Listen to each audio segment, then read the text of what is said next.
Hello दोस्तों, मैं प्रशांत शुक्ला स्वागत करता हूं मेरे यूट्यूब चैनल प्रशांत मैथ्स पर। दोस्तों, हम जो है KVS, NVS, EMRS, TGT maths और एमपी वर्ग 2 के लिए मैथ्स पढ़ रहे हैं। हमने कल अपने पहले लेक्चर की शुरुआत की थी। हमारा पहला लेक्चर अर्थमेटिक प्रोग्रेशन समांतर श्रेणी पर था।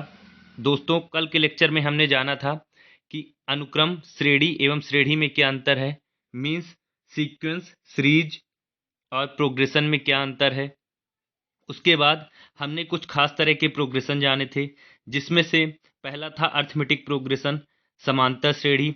हमने देखा था कि अगर किसी भी सीक्वेंस या अनुक्रम में दो क्रमागत पदों या दो लगातार टर्म जो हैं उनका डिफरेंस समान हो तो हम ऐसे सीक्वेंस या ऐसे अनुक्रम को हम समांतर श्रेणी या अर्थमेटिक प्रोग्रेशन बोलते हैं। फिर हमने देखा था कि अगर किसी भी सीक्वेंस या अनुक्रम में दो लगातार टर्म का रेशियो सेम हो तो ऐसी श्रेणी को जियोमेट्रिक प्रोग्रेशन या गुणोत्तर श्रेणी बोलते हैं। फिर हमने देखा था कि अगर किसी भी सीक्वेंस या अनुक्रम में जो डिनोमिनेटर के पदों का अंतर समान हो तो ऐसी श्रेणी को हम हरात्मक श्रेणी बोलते हैं। चूंकि जो पद हर में हैं उनका अंतर समान है, इसलिए ऐसी श्रेणी को हम हरात्मक श्रेणी बोल रहे हैं। फिर हमने अर्थमेटिक प्रोग्रेशन मीन्स समांतर श्रेणी के कुछ जनरल टर्म जाने थे कि प्रथम पद फर्स्ट टर्म क्या होता है, सेकंड टर्म क्या होता है, कॉमन डिफरेंस कैसे निकालते हैं, कॉमन डिफरेंस मीन्स सार्वंतर वो कैसे निकालते हैं। हमने जाना था कि अगर हम किसी भी समांतर श्रेणी में आगे वाले पद में पिछला वाला पद सब्ट्रैक्ट कर देते हैं तो हमको कॉमन डिफरेंस सार्वंतर मिल जाता है। और हमने ये भी जाना था कि जो कॉमन डिफरेंस सार्वंतर है वो धनात्मक, ऋणात्मक, शून्य, रेशनल, इरेशनल कुछ भी हो सकता है। दोस्तों, आज की हम अपने इस लेक्चर में समांतर श्रेणी का nth टर्म या nवां पद कैसे ज्ञात करते हैं यह जानेंगे। दोस्तों, अगर हम किसी समांतर श्रेणी का कोई भी पद, जनरल टर्म या फिर nth टर्म अगर हमें निकालना है, उसका एक फॉर्मूला होता है। यहाँ पे nवां पद, nth टर्म जो है, इसको हम tn मीन्स टर्म n से डिनोट करेंगे या फिर an से डिनोट करेंगे। दोस्तों, किसी भी समांतर श्रेणी का जो nवां पद होता है उसका जो फॉर्मूला है वो है a plus n minus one into D. यहाँ पे a जो है वह प्रथम पद या फर्स्ट टर्म है, d जो है सार्वंतर या कॉमन डिफरेंस है। तो इस फार्मूले की मदद से हम किसी भी समांतर श्रेणी का कोई भी पद ज्ञात कर सकते हैं। दोस्तों, हम यह जानेंगे कि यह जो फॉर्मूला है वो आया कहाँ से है। यहाँ पे हमने एक एग्जांपल लिया है। यहाँ पे एक समांतर श्रेणी मीन्स एपी दी हुई है, जहाँ पे फर्स्ट टर्म 5 है, सेकंड टर्म 8 है, थर्ड टर्म 11 है, फोर्थ टर्म 14 है। दोस्तों, यहाँ पे हम अगर देखें तो जो फर्स्ट टर्म है 5 उसको हम लिखेंगे ए। यहाँ पे हम फर्स्ट टर्म को लिखेंगे ए। यहाँ पे ए इजकल टू 5 है। उसके बाद यहाँ पे अगर हम डी निकालें इसी समांतर श्रेणी में तो आगे वाले टर्म में अगर हम पीछे वाले टर्म को माइनस कर दें तो हमको डी मीन्स कॉमन डिफरेंस सार्वंतर मिल जाता है। तो 8 माइनस 5 करने पर हमको यहाँ पे कॉमन डिफरेंस जो है वो 3 मिला। अब हम देखते हैं दोस्तों कि अगर हम ए में डी ऐड करते हैं मीन्स 5 में 3 ऐड करेंगे तो यहाँ पे हमको सेकंड टर्म 8 फाइंड होता है। ऐसे ही दोस्तों, अगर हम सेकंड टर्म जो कि a प्लस डी है उसमें एक और डी ऐड कर दें मीन्स कॉमन डिफरेंस ऐड कर दें तो हमको जो है 8 प्लस 3 करने पर यहाँ पे थर्ड टर्म 11 मिलता है। इसके बाद दोस्तों, अगर हम देखें यहाँ पे तो ए पहले हमने क्या किया, यहाँ पे फर्स्ट टर्म ए देखा 5 है, कॉमन डिफरेंस डी निकाला 3 है। फिर हमने फर्स्ट टर्म में कॉमन डिफरेंस ऐड किया तो यहाँ पे हमको सेकंड टर्म मिला जो कि दिया हुआ है इस समांतर श्रेणी में। फिर हमने जो हमारा सेकंड टर्म था ए प्लस डी उसमें हमने एक और डी कॉमन डिफरेंस ऐड किया तो हमको थर्ड टर्म मिला। ऐसे ही अगर दोस्तों हम यहाँ पे जो हमारा थर्ड टर्म है a प्लस डी, जिसको हम a प्लस 2d भी बोल सकते हैं। अगर हम a प्लस 2d में एक और d ऐड करें तो यहाँ पे हमको फोर्थ टर्म 11 प्लस 3 14 मिलेगा। यहाँ पे हम देखें तो a plus 2d plus d ये होता है a प्लस 3d, ये होगा a प्लस 3d। तो यहाँ पे हमको a प्लस 3d मिला 14। यहाँ पे समझने की बात यह है कि फर्स्ट टर्म तो a हो गया जो यहाँ पे 5 था। फर्स्ट टर्म में अगर एक बार d ऐड करते हैं तो हमको सेकंड टर्म मिलता है। अगर फर्स्ट टर्म में 2 d ऐड करते हैं तो हमको थर्ड टर्म मिल रहा है।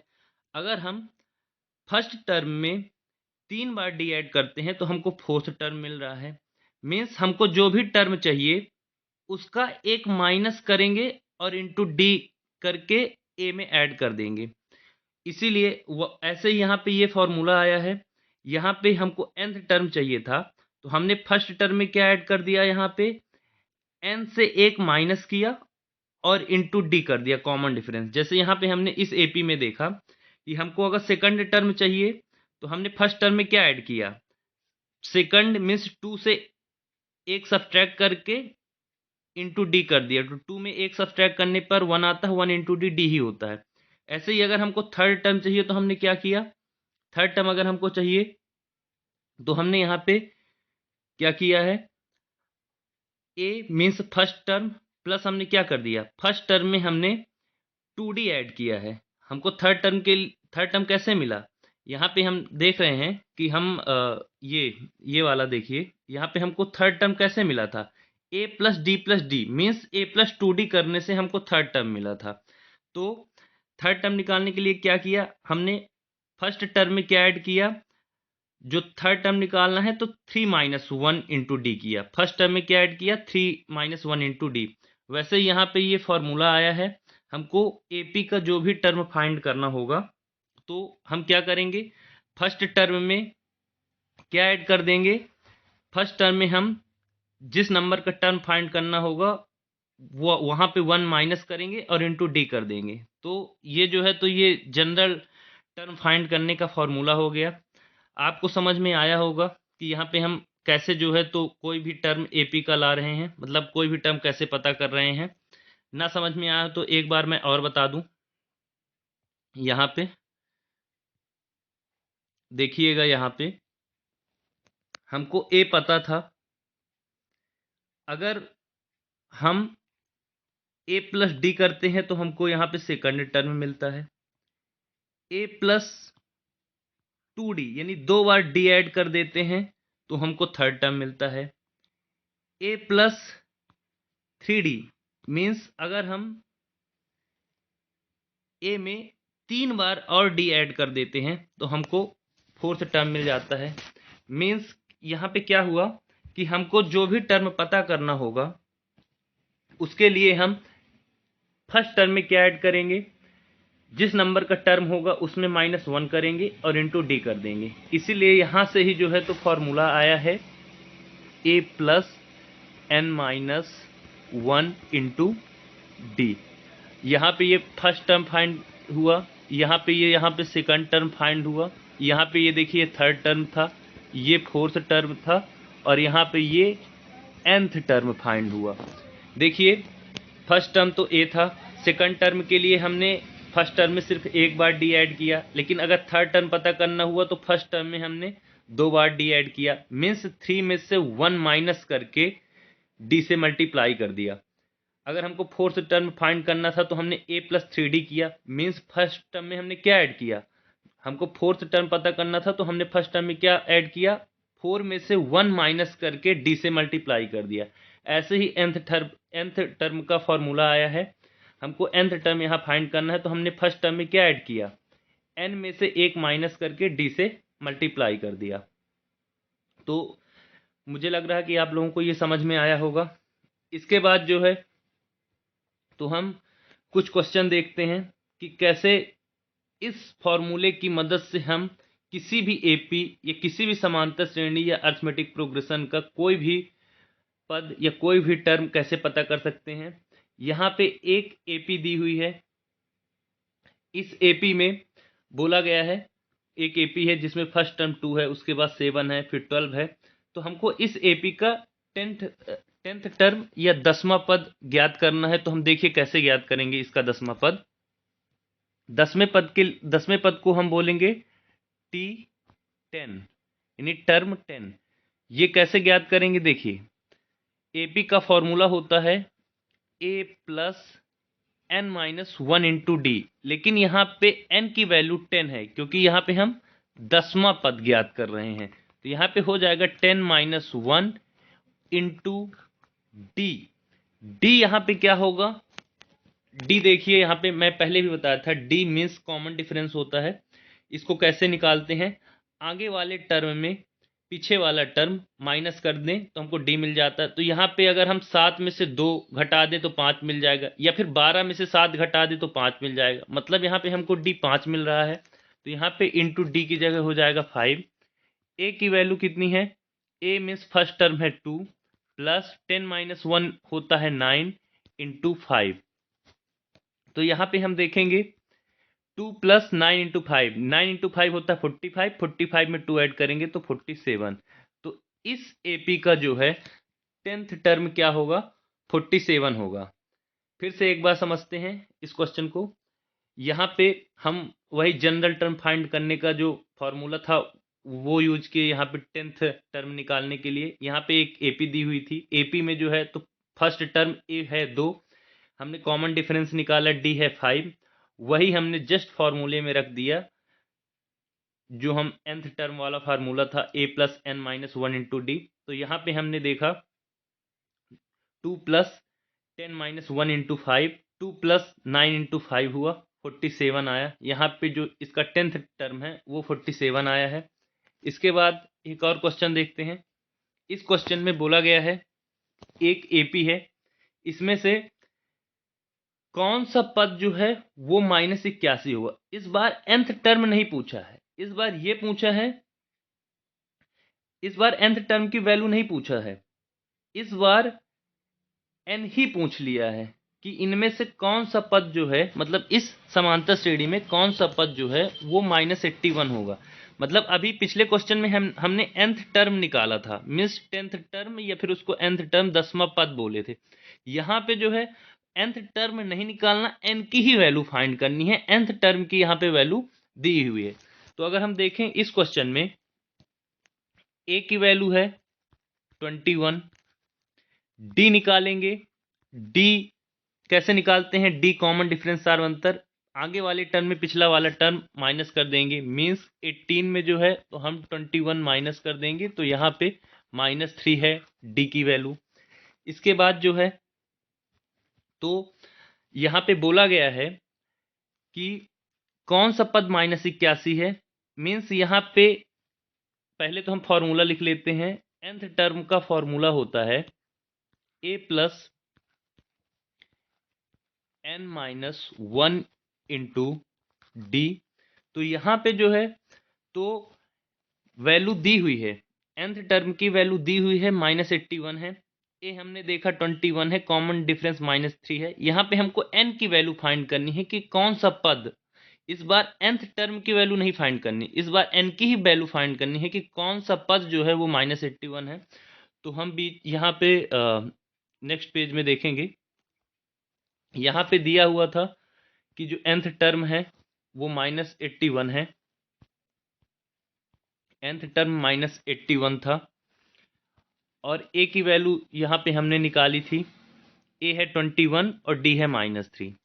a है 21 होता है a plus n minus 1 into d formula होता है, तो a है 21 प्लस n माइनस 1, यहाँ पे n हमको फाइंड करना है तो n माइनस 1 इंटू डी की वैल्यू जो है वो है -3।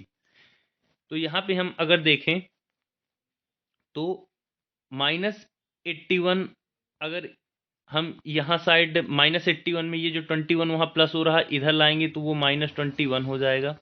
यहाँ पे बचेगा -3 का n से मल्टीप्लाई -3n, और -3 का -1 से मल्टीप्लाई तो ये हो जाएगा +3। फिर देखेंगे -81 -21, यहाँ पे आएगा माइनस का 102 आएगा यहाँ पे। इसके बाद जो है यहाँ पे आया माइनस का 102, और ये जो +3 था इधर आया तो ये -3 हो गया। तो यहाँ पे जो है तो -3n इजकल टू क्या हो गया, -102 -3। यहाँ पे देखिए क्या किए हैं, -81 -21 होता है -102, और जो +3 था इधर आके -3 हो गया, तो इधर सिर्फ बचा है -3n। यहाँ पे -102 और -3 हो जाएगा -105, और यहाँ पे हो गया -3n। माइनस से माइनस तो कैंसिल हो जाएगा। इसके बाद जो है तो हम नेक्स्ट पेज में देखेंगे कि इधर जो है माइनस से माइनस कैंसिल होने के बाद सिर्फ 105 बचेगा, और इधर जो है तो 3n बचेगा। तो 3n इजकल टू होगा यहाँ पे 105। तो n की वैल्यू निकालनी है, तो n की वैल्यू हो जाएगी 105/3। तो इसको अगर हम कैंसिल करेंगे या फिर डिवाइड करेंगे 105 में 3 को, तो n की वैल्यू आएगी 35। मीन्स इस क्वेश्चन में पूछा गया था कि ये जो समांतर श्रेणी है इसका कौन सा पद -81 है, तो n की वैल्यू 35 आई है। मीन्स इस समांतर श्रेणी का 35वां पद जो है वो -81 है। तो आपको आई होप ये क्वेश्चन समझ में आया होगा। फिर हम देखते हैं आगे, कुछ क्वेश्चन और देखते हैं। यहाँ पे पूछा गया है कि वह एपी निर्धारित कीजिए। मीन्स ऐसा हमको समांतर श्रेणी या अर्थमेटिक प्रोग्रेशन जो है निकालना है जिसमें थर्ड टर्म 5 हो और सेवंथ टर्म जो है वो 9 हो। तो हम यहाँ पे देखते हैं कि कैसे इसको करेंगे इस क्वेश्चन को। देखिए यहाँ पे थर्ड टर्म 5 दिया। थर्ड टर्म मीन्स होता है, पहले तो हम Tn का फॉर्मूला लिख लेते हैं nth टर्म का, वो होता है a plus n minus 1 into D. यहाँ पे थर्ड टर्म हमको फाइंड करना है। थर्ड टर्म दिया हुआ है 5 है और सेवंथ टर्म 9 है, हमको AP फाइंड करनी है।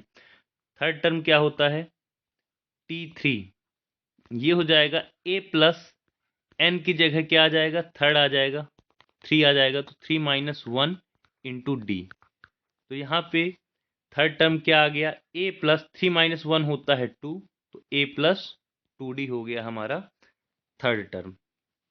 इसी तरह अगर हम सेवंथ टर्म की बात करें तो सेवंथ टर्म क्या होगा, सेवंथ टर्म होगा a plus 7 minus 1 into D. a plus 7 minus 1 into D करेंगे तो हमारा सेवंथ टर्म आएगा a प्लस 6d। तो हमने यहाँ पे देखा कि थर्ड टर्म आया a प्लस 2d, और सेवंथ टर्म जो है वो आया a प्लस 6d। तो यहाँ पे third term a plus 2d की वैल्यू कितनी दी हुई है, यहाँ पे third term a plus 2d की वैल्यू दी हुई है 5, और seventh term a plus 6d की वैल्यू है 9।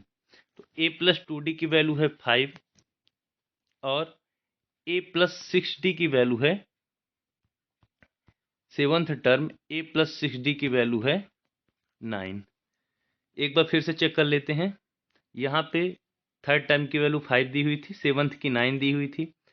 थर्ड टर्म आया a plus 2d, seventh term आया a प्लस 6d। तो a प्लस 2d की वैल्यू 5 है और a प्लस 6d की वैल्यू 9 है। अब अगर हम इन दोनों इक्वेशन को, इसको अगर हम फर्स्ट इक्वेशन बोलें और इसको जो है अगर हम सेकंड इक्वेशन बोलें, अगर हम इन दोनों को सब्ट्रैक्ट कर दें यहाँ पे, तो यहाँ पे a से a सब्ट्रैक्ट हो जाएगा।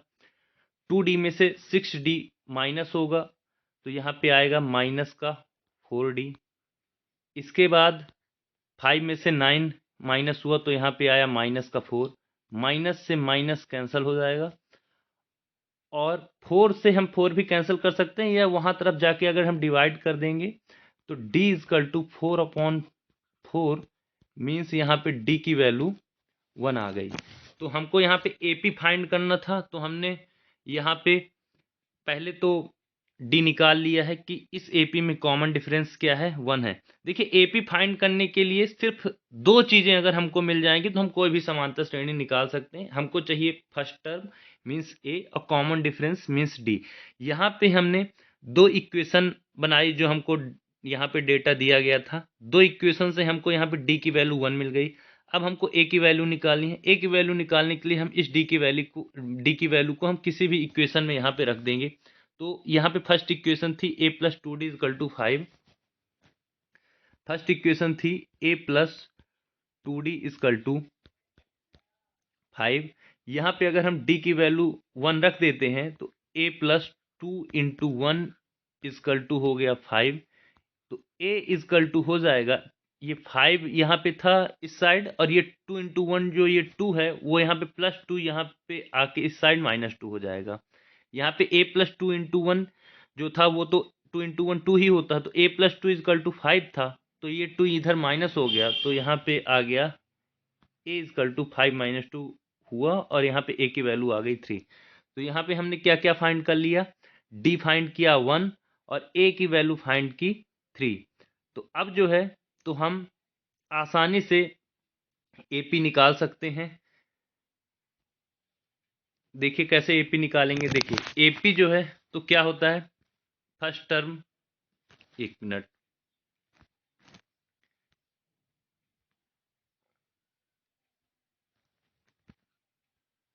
AP निकालने के लिए हम क्या करेंगे, यहाँ पे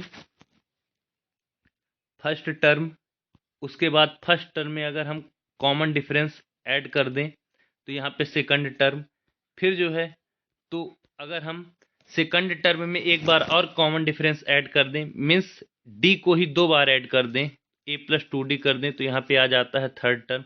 ऐसे ही हमको एपी मिल जाएगी। तो यहाँ पे फर्स्ट टर्म था 3, उसके बाद 3 प्लस 1 है कॉमन डिफरेंस, फिर 3 प्लस 2 इंटू 1 कर देंगे, 2d मीन्स 2 इंटू 1। तो हमको जो है तो ऐसे ही करके आगे के जो है तो यहाँ पे टर्म मिल जाएंगे। तो यहाँ पे फर्स्ट टर्म 3 था, सेकंड टर्म 4 आएगा, अगला जो है तो 3 प्लस 2 5 आएगा। ऐसे ही करके हम यहाँ पे अगर कॉमन डिफरेंस 1 है तो डायरेक्ट अगर 1 ऐड करते जाएं तो हमको यहाँ पे एपी मिल जाएगी। यहाँ पे जो एपी है वो 3 4 5 6 7 ऐसे करके यहाँ पे एपी आएगी। तो यहाँ पे हमको एपी ही फाइंड करना था, तो हमने यहाँ पे एपी निकाल लिया। यहाँ पे क्वेश्चन में बोला गया था कि थर्ड टर्म जो है 5 है, सेवंथ टर्म 9 है। हम चेक भी कर सकते हैं, देखिए कैसे। यहाँ पे देखिए थर्ड टर्म 5 बोला था, यहाँ पे हमने देखा एपी निकाली तो थर्ड टर्म 5 ही आया। सेवन टर्म 9 बोला था, अगर हम सेवंथ टर्म के लिए 4 बार और 1 यहाँ पे ऐड कर दें, क्योंकि ये थर्ड टर्म है और कॉमन डिफरेंस यहाँ पे क्या है, +1 का है। तो अगर हम सेवंथ टर्म पहुँचते हैं तो 4 बार और हमको +1 करेंगे तो हमको सेवंथ टर्म यहाँ पे 9 मिल जाएगा। तो हमने जो एपी निकाली है वो बिल्कुल सही है। इसके बाद यहाँ पे हम एपी के और आगे के भी स्टेप निकाल सकते हैं, मतलब और आगे के टर्म निकाल सकते हैं। +1 जो है यहाँ पे कॉमन डिफरेंस ऐड करके, कॉमन डिफरेंस 1 आया था तो हम ऐसे ही 1 ऐड करते जाएंगे तो हमको एपी आगे मिल जाएगी। अब कुछ और क्वेश्चन की ओर आगे बढ़ते हैं। ये क्वेश्चन केवीएस के एग्जाम में आया हुआ था। यहाँ पे बोला गया है कि एक एपी है, इसमें से कौन सा जो है फर्स्ट टर्म, अगर इसी एपी में और आगे बढ़ें तो कौन सा टर्म जो है वो ऋणात्मक होगा। मतलब ये एपी जो है तो वो अनंत तक गई है, तो बहुत सारे ऋणात्मक यहाँ पे हमको टर्म मिल सकते हैं, लेकिन ऐसा कौन सा टर्म है, मतलब फर्स्ट टर्म जो है जो पहली बार जो आएगा वो ऋणात्मक है। तो इसके लिए पहले हम ये देख लेते हैं कि इस एपी में फर्स्ट टर्म क्या है। फर्स्ट टर्म है इधर ए की वैल्यू है 114। डी कॉमन डिफरेंस निकालेंगे, आगे वाले टर्म में पीछे वाला टर्म माइनस करते हैं तो 109 है इसके आगे का टर्म, इसमें 114 माइनस करेंगे तो -5 यहाँ पे आ गई डी की वैल्यू। अब हम देखते हैं आगे कि इनमें से मतलब ऑप्शन जो दिए गए हैं फर्स्ट सेकंड थर्ड फोर्थ, तो पूछा गया है कि कौन सा पद यानी किस नंबर का पद यहाँ पे ऋणात्मक होगा। सीधे सीधे एन की वैल्यू पूछी गई है, यहाँ पे nth टर्म नहीं फाइंड करना है। यहाँ पे हमको ये फाइंड करना है कि कौन सा पद ऋणात्मक है मीन्स n की ही वैल्यू निकालनी है। यहाँ पे 4 ऑप्शन दिए गए हैं, इसके लिए हम चारों ऑप्शन का यूज करते हैं। अगर हम देखा जाए तो पहले हम फर्स्ट ऑप्शन में 21 है, मीन्स हम 21th टर्म यहाँ पे फाइंड करते हैं। तो फॉर्मूला तो वही होगा, पहले हम फॉर्मूला लिख लेते हैं। nth टर्म का फॉर्मूला क्या होता है? फॉर्मूला होता है a plus n minus 1 into D, ये जो है फॉर्मूला है। तो अगर हम इसमें देखें तो यहाँ पे हम पहले फर्स्ट ऑप्शन जो है 21 था, तो हम इसलिए 21th टर्म निकालते हैं। तो वो हो जाएगा यहाँ पे ए की वैल्यू यहाँ पे थी 114 और डी की थी -5, तो 114 प्लस n माइनस 1, तो यहाँ पे n की वैल्यू है 21 और ये हो गया -1 और इंटू डी की वैल्यू है -5। यहाँ पे देखेंगे 21th टर्म क्या आ रहा है? 114, 21 में 1 माइनस करेंगे तो आता है 20 और 20 इंटू अगर -5 करते हैं तो वो होता है -100। तो यहाँ पे हम डायरेक्ट -100 लिख देते हैं। 114 में 100 माइनस करेंगे तो यहाँ पे 14 आया। यहाँ पे जो 21th टर्म है वो 14 आया, मीन्स ऋणात्मक नहीं आया। तो हमको ये बताना था कि कौन सा पद जो है ऋणात्मक है। अब इसके आगे हम सभी ऑप्शन का यूज करके टर्म निकाल लें या फिर डायरेक्ट लॉजिक का यूज करें। तो यहाँ पे हम देख रहे हैं कि कॉमन डिफरेंस -5 था, मीन्स -5 जो है यहाँ पे ऐड करते जाएं या फिर 5 को सब्ट्रैक्ट करते जाएं तो हमको आगे की टर्म मिल जाएंगी। तो अगर हम 14 में 5 सब्ट्रैक्ट करेंगे तो हमको 22 जो टर्म है, 22 नंबर का टर्म, वो मिल जाएगा 9।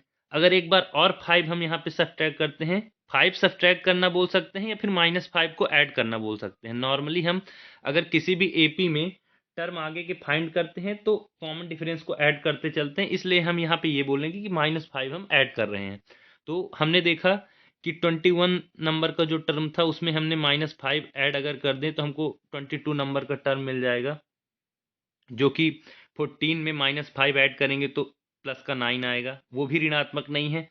तो हम जो है तो 23 नंबर का टर्म फाइंड करेंगे, 9 में से एक बार और -5 ऐड कर देंगे तो फिर भी 4 आएगा, तो वो भी जो है तो माइनस में नहीं आ रहा, इसलिए जो है तो हम 4 में से एक बार और -5 ऐड करेंगे और -1 आएगा, मीन्स जो 24th नंबर का टर्म होगा वो ऋणात्मक आएगा। तो हमारे इस क्वेश्चन का जो है तो सही आंसर होगा 24, मीन्स ये जो 24 नंबर का टर्म है वो जो है तो इस एपी में 24th नंबर का टर्म ऋणात्मक आएगा। आगे कुछ और क्वेश्चन हैं जो केवी के एग्जाम में ही आए हुए हैं। यहाँ पे देखिए, यहाँ पे पूरी एपी दी हुई है और एपी का एंड पॉइंट भी दिया हुआ है। यहाँ पे मतलब फर्स्ट टर्म और लास्ट टर्म दोनों दिए हुए हैं। यहाँ पे ये पूछा है कि इस एपी का जो लास्ट से 7th टर्म है वो क्या है। तो पहले तो हम लास्ट से 7th टर्म निकालने के लिए ये जानेंगे कि ये जो लास्ट टर्म है 88 वो कौन सा टर्म है, मीन्स हम n की वैल्यू फाइंड करेंगे। यहाँ पे nth टर्म दिया हुआ है 88 है, हम n की वैल्यू फाइंड करेंगे कि इस एपी में पहले हम ये जानेंगे कि टर्म कितने हैं, टर्म कितने हैं मीन्स n की वैल्यू फाइंड करना है। यहाँ पे nth टर्म दिया हुआ है, हमको n की वैल्यू फाइंड करना है कि इस एपी में टोटल टर्म कितने हैं, उसके बाद जो है तो हम लास्ट से 7th टर्म फाइंड कर पाएंगे। तो वही हर क्वेश्चन की शुरुआत जैसे अभी हम लोग करते थे। यहाँ पे हम देखेंगे कि जो a है उसकी वैल्यू है -8, b की वैल्यू अगर निकालें तो आगे वाले टर्म मीन्स -5 में से -8 को सब्ट्रैक्ट कर देंगे। -5 में से हम -8 को सब्ट्रैक्ट कर देंगे तो यहाँ पे हो जाएगा -5, माइनस माइनस ये प्लस हो जाएगा, प्लस का 8, तो यहाँ पे हो जाएगा 3। यहाँ पे कॉमन डिफरेंस जो है तो पॉजिटिव यानी प्लस का 3 आया है। तो ए की वैल्यू हमको -8 मिली और डी यानी कॉमन डिफरेंस की वैल्यू यहाँ पे हमको सार्वंतर की वैल्यू 3 मिली है। अब जो है तो हम एन की वैल्यू फाइंड करेंगे। हम जानते हैं कि nth टर्म का जो फॉर्मूला है वो होता है a plus n minus 1 into D. यहाँ पे nth टर्म क्या दिया हुआ है, मीन्स लास्ट टर्म जो है वो क्या है, यहाँ पे 88 है, यानी कि यहाँ पे nth टर्म दिया हुआ है 88 है और हमको n की वैल्यू फाइंड करनी है। तो यहाँ पे हम लिख लेंगे nth टर्म कितना है 88। ए की वैल्यू अभी हमने देखी थी, ए की वैल्यू है -8 और डी की वैल्यू है 3। तो -8 प्लस n-1 इंटू 3 यहाँ पे कर देंगे। तो ये देखिए ये 88 यहाँ पे पहले से था, ये -8 इधर आएगा तो वो +8 हो जाएगा। फिर जो है इधर n-1 में 3 को मल्टीप्लाई करेंगे तो 3n-3 बचेगा। यहाँ पे 88 प्लस 8 जो है 96 है, और ये -3 इधर आया तो वो +3 हो गया। कैलकुलेशन थोड़ा फास्ट करने की कोशिश करेंगे, क्योंकि इन एग्जामों में, टीचिंग एग्जामों में कैलकुलेशन फास्ट होनी चाहिए, तभी आप पूरे क्वेश्चन अटेम्प्ट कर पाएंगे। यहाँ पे देखेंगे ये -3 जो है इधर आके +3 हो गया, तो यहाँ पे बचा सिर्फ 3n। 96 प्लस 3 होता है 99, मीन्स 3n की वैल्यू जो है वो होगी 99। 3n की वैल्यू हो गई 99। तो अगर हम 99 में से ये 3 यहाँ पे डिवाइड कर दें तो हमको n की वैल्यू मिल जाएगी। तो 99 में 3 डिवाइड करने पर n की वैल्यू आती है 33। मीन्स इस एपी में टोटल 33 टर्म है। लेकिन हमको क्वेश्चन में ये नहीं पूछा था, यहाँ पे हमने ये फाइंड कर लिया कि इस एपी में टोटल टर्म कितने हैं। तो इस एपी में टोटल 33 टर्म है। वहां से पूछा था कि लास्ट से 7th टर्म क्या होगा, तो हमको लास्ट से 7th टर्म निकालना है। तो 33 में हम 7 मल्टीप्लाई नहीं करेंगे, क्योंकि 33 नंबर का जो टर्म है वो भी एक टर्म है। तो हम लास्ट से 7th टर्म निकालने के लिए 6 को जो है तो सब्ट्रैक्ट करेंगे। कुछ लोग क्या कर देते हैं कि लास्ट से 7th पूछा है तो सीधे लास्ट वाले टर्म से जो है तो मतलब लास्ट नंबर का जो टर्म है वहां से जो है तो सीधे 7 को सब्ट्रैक्ट करेंगे। 7 नहीं करना सब्ट्रैक्ट, क्योंकि जो लास्ट नंबर का वो टर्म है, टर्म 33, वो भी एक टर्म ही है। इसलिए जो है तो लास्ट से 7th टर्म निकालने के लिए वहां पे 6 सब्ट्रैक्ट करेंगे। तो अगर हम 6 सब्ट्रैक्ट कर दें वहां पे, तो 33 में 6 सब्ट्रैक्ट करने पर जो लास्ट से 7th टर्म है वो 27 आएगा। तो यहाँ पे हमको टर्म 27 फाइंड करना है। टर्म 27 क्या होगा यहाँ पे? टर्म 27 फाइंड करने के लिए वही ए की वैल्यू क्या थी हमको इस क्वेश्चन में फिर से देख लेते हैं। ए की वैल्यू थी -8 और डी की वैल्यू थी 3। तो यहाँ पे -8 टर्म 27 फाइंड करना है, तो ये हो गया -8 plus n-1 means 27 - 1 into D की वैल्यू है 3। तो यहाँ पे हो जाएगा -8 प्लस 27 - 1 होता है 26, और 26 3 जो होता है वो होता है 78। तो -8 प्लस 78 करेंगे तो 70, यानी कि 27th नंबर का जो टर्म है वो 70 आएगा। तो पूछा गया था कि इस एपी में लास्ट से 7th टर्म कौन सा आएगा, तो इस क्वेश्चन का राइट आंसर है 70। इस क्वेश्चन का जो राइट आंसर होगा वो होगा ऑप्शन नंबर 2 70। इसके बाद हम केवीएस के एग्जाम में ही आया हुआ एक और क्वेश्चन देखते हैं। यहाँ पे पूछा गया था कि एक एपी है, एक एपी का जो चौथा पद है वह पहले पद का 3 गुना है, और 7वां पद तीसरे पद के दुगने से 1 अधिक है। एपी का जो है तो हमको 10वां पद या फिर 10th टर्म निकालना है। इस क्वेश्चन को सॉल्व करने के लिए हम देखेंगे, इसमें दिया हुआ है एपी का चौथा पद पहले पद का 3 गुना है। पहला पद होगा ए, चौथा पद क्या हो जाएगा T4 जो है वो हो जाएगा a plus 4 minus 1 into d. तो यहाँ पे जो चौथा पद है वो होगा a plus 3d।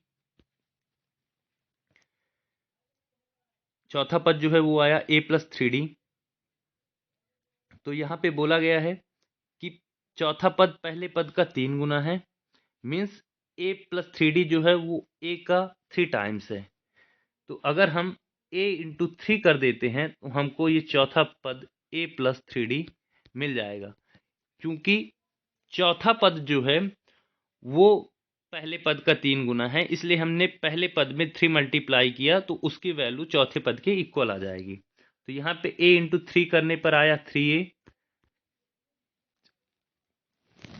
3a is equal to यहाँ पे हो जाएगा, 1 मिनट, यहाँ पे बोला गया है चौथा पद पहले पद का 3 गुना है। पहला पद हमने a देखा, चौथा पद हो जाएगा a प्लस 3d। तो चौथा पद पहले पद का 3 गुना है, मीन्स a इंटू 3 किया, तो यहाँ पे वो जो है तो चौथे पद के इक्वल आ गया, a प्लस 3d। तो 3a इजकल टू हो गया, 3a इजकल टू हो गया यहाँ पे a प्लस 3d। यहाँ पे 3a में से a माइनस करेंगे, ये वाला a इधर आके माइनस हो जाएगा, तो 3a minus a is equal to हो जाएगा 3d।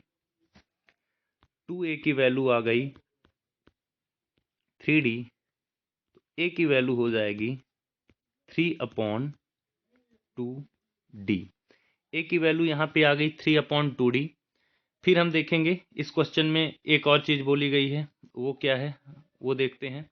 इस क्वेश्चन में बोला गया है कि सातवां पद तीसरे पद के दुगने से एक अधिक है। सातवां पद और तीसरे पद की यहाँ पे बात की गई है।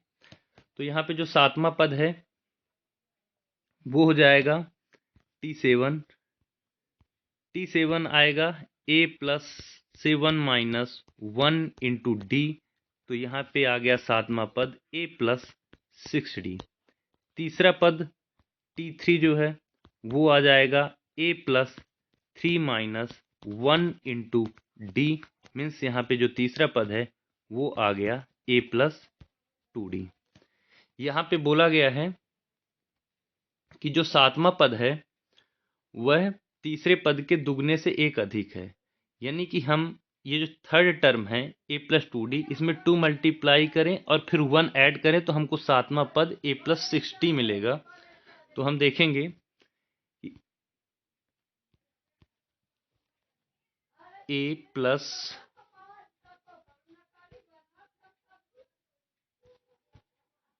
a प्लस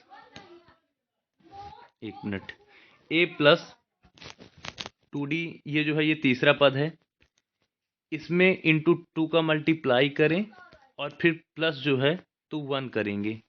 क्यों? क्योंकि बोला गया है कि जो सातवां पद है वो तीसरे पद के दुगने से एक अधिक है। तो तीसरे पद में हम 2 का मल्टीप्लाई करें और फिर 1 को ऐड करेंगे तो हमको सातवां पद मिलेगा जो कि है a प्लस 6d। यहाँ पे देखेंगे a प्लस 2d में 2 को मल्टीप्लाई करेंगे तो यहाँ पे आएगा 2a plus 4d plus 1 is equal to a plus 6d।